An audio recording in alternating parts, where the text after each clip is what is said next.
Salut tout le monde, je vous reprends aujourd'hui, on est le 31 décembre, donc ça fait un moment que je vous ai pas filmé, bon j'ai avancé quand même, mais en fait j'ai fait une il a fallu que je répare ma connerie. Donc je vais vous partager tout de suite ce que j'ai fait. Donc en fait, bon là on dirait que c'est pareil que la dernière fois, à part peut-être la belle voisine, je sais plus si je vous l'avais mis. Mais en fait j'ai retiré tout le pan là. Pourquoi? Parce que là en fait c'était plus bas de 10 cm, parce que j'ai fait l'erreur de suivre la charpente. Et je savais pas en fait quand on fait des rampants, je me disais bon on suit les chevrons et puis bah voilà quoi, c'est droit. Et il s'avère que non, pas du tout, parce que bah de une, le toit c'est pas franchement super droit. Et en plus moi j'ai, je sais pas si on va le voir en vidéo, ouais je pense pas que ça se verra, mais en gros la ferme pour être droite elle devrait être comme ça. Et là elle plonge, parce qu'en fait le pied là il était pourri. Et bon, en vérité les couvreurs devaient le remplacer avant et ils l'ont pas fait avant, ils ont remonté les tuiles comme ça. Et ce qui fait que j'ai remplacé, bah j'ai pas remonté le toit parce qu'il y avait déjà les tuiles et les chevrons déjà de mis, donc même avec un cric je sais même pas si on aurait réussi, et puis bon après on aurait tout déréglé. Et en fait de cette là, bah, comme la ferme là elle plonge, bon déjà en temps normal faut pas se baser à la charpente, mais ça je le savais pas. Et en plus bah là comme la ferme là elle plonge, bah là c'était une catastrophe. Donc en gros j'avais le placo, au lieu d'arriver là, là il est bien droit, il est arrivé ici. Ce qui fait que j'avais pas un angle droit dans toute la salle de bain. C'était un peu critique quoi, et ça se voyait à gogo. Donc j'ai tout redémonté. Donc pour ceux qui veulent savoir, les suspentes Optima se démontent pas, il faut les casser. Bah un peu dégoûté, ouais, en gros ça m'a fait perdre 50 balles. Mais ouais, c'est dommage qu'ils n'ont pas sorti un outil ou un système pour les déglipser. J'ai essayé de faire avec une clé à pipe en essayant de la façonner un peu, mais ça marche pas, à chaque fois il casse, donc c'est tout. Donc ouais, ça m'a recoûté les suspentes. Après bon, pour les rampants j'ai remis des plaques neuves, mais après les plaques je les ai récupérées pour faire les boulots. Après bah, la cloison là j'ai dû la démonter, parce que bah, la plaque du plafond était sur les plaques là, puis la cloison est sur la plaque du plafond, donc j'ai dû démonter toute la cloison là partout. Donc là bah, j'ai tout remis. Après bon, là j'ai avancé un petit peu le bas là-bas. Après mon rail là au sol il est fixé, donc là tout est bien carré. À part le rampant là n'est pas super droit non plus, mais celui-là je vais le laisser comme ça, tout simplement parce qu'au niveau de la fenêtre, en fait les mesures sont bonnes, pour dire que ça soit même mesure ici et même mesure ici. Parce que si j'en avais mis le rampant droit, j'aurais pas été droit au niveau de la fenêtre, donc je me dis quitte à perdre de l'argent, du temps, ça vaut pas le coup, autant que mes angles là soient pas super bons, et au moins au niveau de la fenêtre, et ben c'est de même distance. On a été chercher les poignées ce matin, et puis un peu de matos, parce que bon là le placo ça va pas tarder à se terminer pour la salle de bain. Donc on a été chercher, j'avais ma vieille gâche était morte, donc j'ai repris une gâche pour faire un peu de map. Après on a pris de la colle, après on a pris les poignées pour la porte, parce que bah, la boule là elle est pas terrible, et puis le carré il est un peu petit, donc je vais remplacer tout de suite, pas me faire avoir et essayer de bloquer de l'autre côté. Bah là je vais terminer le bout de cloison là-bas. Après je pense que je vais terminer le plafond, donc passer ma gaine VMC et puis les spots au plafond. Et après une fois que le plafond il sera terminé, je pense que j'attaquerai la cloison là. Et après il me restera plus que le boulot.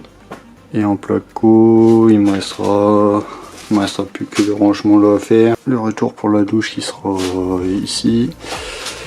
Et après bon on sera plutôt pas mal. Donc voilà, je vous laisse avec la suite de la vidéo. Ouais, donc je vais oublier.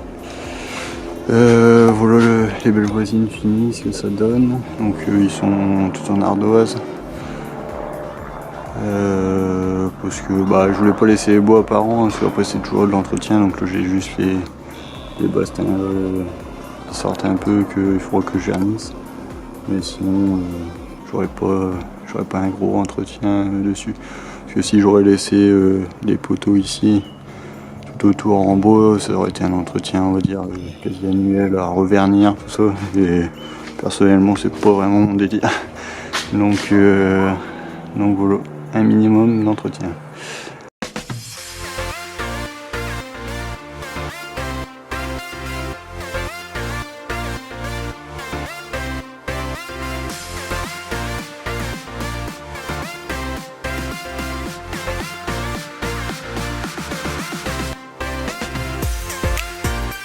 Donc pour la salle de bain, je regarde un peu pour les legs, pour les spots que j'ai fait là. Maximum il fallait que je décale à 30 parce que sinon parce qu'on va peut-être enfoncer un peu la douche, on va changer de porte, donc on va enfoncer un peu la douche sous le rampant. Donc si je voulais que le spot tape quand même dans la douche, il fallait que je sois à 30 maxi pour pas que ça fasse bizarre et que ça soit à peu près centré, on va dire. Donc je suis à 30, donc après on est obligé de faire une géométrie sinon ça va faire moche. Donc le 30, pareil le trempant. 45 parce que la douche elle fait 90, donc pour dire que ça soit centré, donc 45. Ensuite les deux là, donc j'ai mesuré la différence.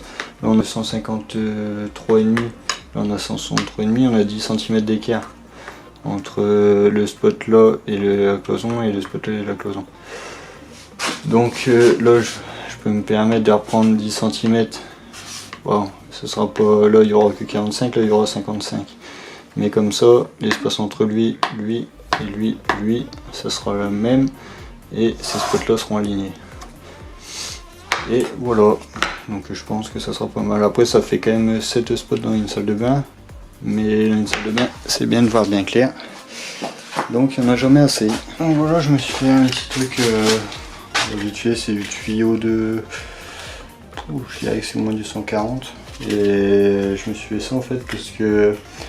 Ah, pareil, je savais pas, mais en réalité pour les plafonds, quand on met de la membrane, il y a des rallonges en fait qui permettent d'avoir les rails fixés 10 cm plus bas que la membrane et de pouvoir avoir comme un petit vide sanitaire, on va dire, au-dessus de ton plafond pour passer tous les câbles, les spots, tout ça. Et je savais pas, donc là les spots, pour pas qu'ils collent directement à la membrane et puis qui chauffe. Bon, normalement c'est des spots récents, il y a pas de, ça chauffe beaucoup moins qu'avant, mais bon, par sécurité j'ai quand même fait un petit truc comme ça. Bon, là j'ai fait des aérations pour dire de passer le transeau derrière, dire que le spot ne chauffe pas et que ça ventile un peu.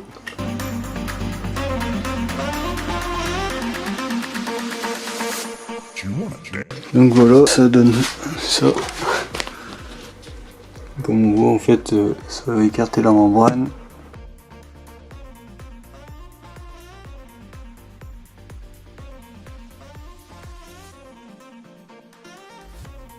Avant, moi dans les plafonds classiques, comme à mon ancienne maison, sans membrane, bah, je faisais un bout d'arail, je le coupais, je faisais pour qu'il soit pointu, en fait, je repliais pour dire pas percer la laine. Puis après, bah, je soulevais, je posais sur le placo.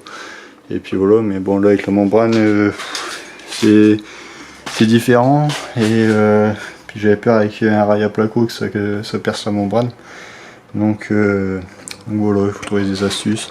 Après bah, ça tombait bien, j'avais ce bout de tuyau là, ça appartenait aux anciens propriétaires. Pour ceux qui n'auraient pas compris, en gros ça c'est mon plafond, la plaque là avec le spot, comme ça. Hop, ça je viens de le mettre avant. Après il faut le faire avant parce qu'une fois que le plafond est fait c'est un peu compliqué. Et en gros bah, le spot vient à l'intérieur comme ça là il y a des trous pour que ça ventile. Là il y a un trou aussi pour mettre le transeau assez loin du spot. Et puis voilà, et s'il y a un coup, et ben vous avez besoin de le démonter. Ça vous arrivez à le tirer un peu comme ça. Une fois que le spot est parti, je vais vous le faire en direct. Donc si un jour le spot ne marche plus, vous venez par en dessous, donc vous tirez. Hop.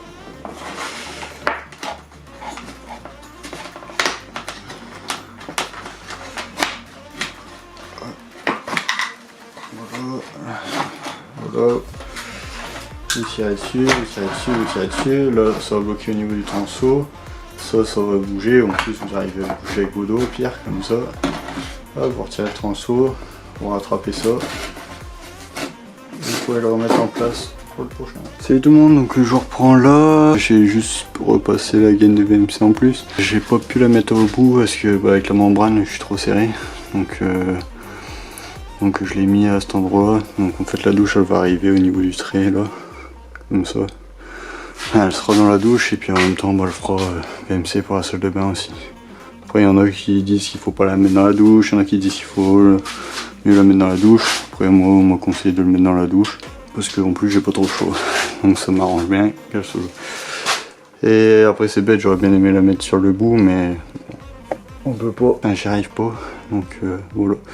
Donc là j'ai terminé le plafond. Comme ça après je vais pouvoir attaquer la cloison là. Et puis voilà.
Donc voilà, je reprends maintenant là, parce que l'appareil a plus de carte mémoire. Donc voilà, le plafond est fini. Il manque juste un spot pour là. En attendant, j'ai mis un interrupteur pour dire de faire aller ces spots là. Donc voilà. Hop, il y a le petit dans la belle voisine. Voilà, j'en profite pour fermer la fenêtre. Hop. Et donc après il me reste encore la cloison ici, le petit bout là, après à faire le rangement ici, faire le fond de la cloison de douche. Pour finir la cloison de douche, donc on a changé parce que ça nous embêtait en gros que la douche arrive ici. Je trouvais ça un peu dommage et puis ça aurait fait un peu bloc. De ce fait là on va garder la porte pour peut-être une douche plus tard, et là on va racheter une porte qui fait un angle à 90 et qu'on ouvre dans l'angle et puis qui fait 90 sur 90, et comme ça on va pouvoir pousser un peu le receveur en dessous le rempart, ce qui fait que la douche va arriver à peu près au niveau de la bande. Donc ça fera moins un coffre, et comme ça en plus on aura la lumière de la belle voisine qui va donner dans la douche. Parce que sinon en gros on aurait une cloison ici, une cloison là-bas, puis on aurait eu deux portes coulissantes dans le milieu. Mais non, ça sera mieux comme ça. Donc voilà, et donc il me restera le bout de retour à faire ici, un petit bout comme ça. Le coffre là-bas en bas, la cloison là, le bout là-bas. Et après on va peut-être faire un retour au niveau du toilette, et après on aura fini pour le placo de la salle de bain. Et on va attaquer ma spécialité. Non, je rigole, je vais voir de ça, mais bon, je vais pas avoir le choix. Les bandes. Donc voilà, à diète, et en même temps pas trop hâte parce que c'est du boulot, c'est minutieux, j'aime pas ça. Oh, old walls that I'm stuck inside. I guess beauty sees what I can't find. I didn't, no I didn't see it coming. Well, I got your code and I got your message. I want you to know that you are the love of my life. Salut tout le monde, j'espère que vous allez bien. Je vous retrouve en fin de vidéo pour clôturer ce vlog. Donc j'espère que ce vlog vous aura plu. Donc si c'est le cas, n'hésite pas à t'abonner, à mettre un petit pouce bleu, à activer la petite cloche des notifications pour oublier aucune de nos vidéos qui sortent tous les dimanches à 11h. Et n'hésite pas non plus à nous suivre sur Insta. Donc je vous mets juste ici. Et nous on vous dit à bientôt dans une prochaine vidéo. Bye.